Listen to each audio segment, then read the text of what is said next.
20 লক্ষ বার গাছপালা হতে হয়। আম, জাম, জামরুল কত গাছ হয়েছি, মুক্তি পেলাম কবে জানো? যেদিন তুলসী বৃক্ষ রূপে আমার জন্ম হলো। তারপর 9 লক্ষ বার জলে জন্ম, মাছ হলাম, কাঁকড়া হলাম, চিংড়ি হলাম, মুক্তি পেলাম কবে জানো? যেদিন শঙ্খ রূপে আমার জন্ম হলো, সেদিন জল থেকে মুক্তি পেলাম।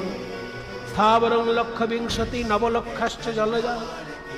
তারপর কৃমিনাং রুদ্র লক্ষাশ্চ, 11 লক্ষ বার পোকামাকড় হলাম। নানা রকম পোকামাকড় হতে হতে যেদিন আমি মধুকর, যেদিন মৌমাছি রূপে ফুলের মধু সংগ্রহ করে চাঁকে ভরে দিলাম, আর সেই মধু দিয়ে কৃষ্ণ সেবা হলো, সেদিন আমি কীট জন্ম থেকে মুক্তি পেলাম। তারপরে দশরক্ষাশ্চি অণ্ডজা, ডিমের মধ্যে জন্ম হলো 10 লক্ষ বার। কত রকমের সরীসৃপ হলাম, কত রকমের পাখি হলাম, মুক্তি পেলাম কবে জানো? যেদিন ময়ূর কুলে আমার জন্ম হলো, আমার পালক দিয়ে গোবিন্দের চূড়া তৈরি হলো, সেদিন পাখি জন্ম থেকে মুক্তি লাভ হলো। তারপর 30 লক্ষ পশু জন্ম, বাঘ, সিংহ, হাতি, ঘোড়া, কুকুর, বিড়াল হতে হতে যেদিনে আমি ধেনু কুলে জন্ম পেলাম।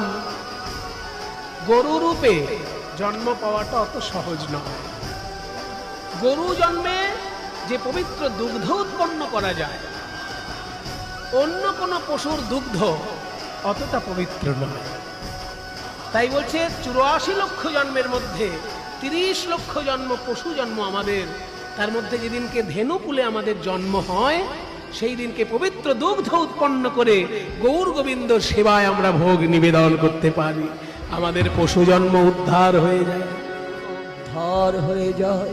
এইভাবে 80 লক্ষ জন্ম পার করে তারপর মনুষ্য জন্ম। তাই ভাগবত বলছে দুর্লভং, এই নরদেহ নৌকা শ্রেষ্ঠ নৌকা।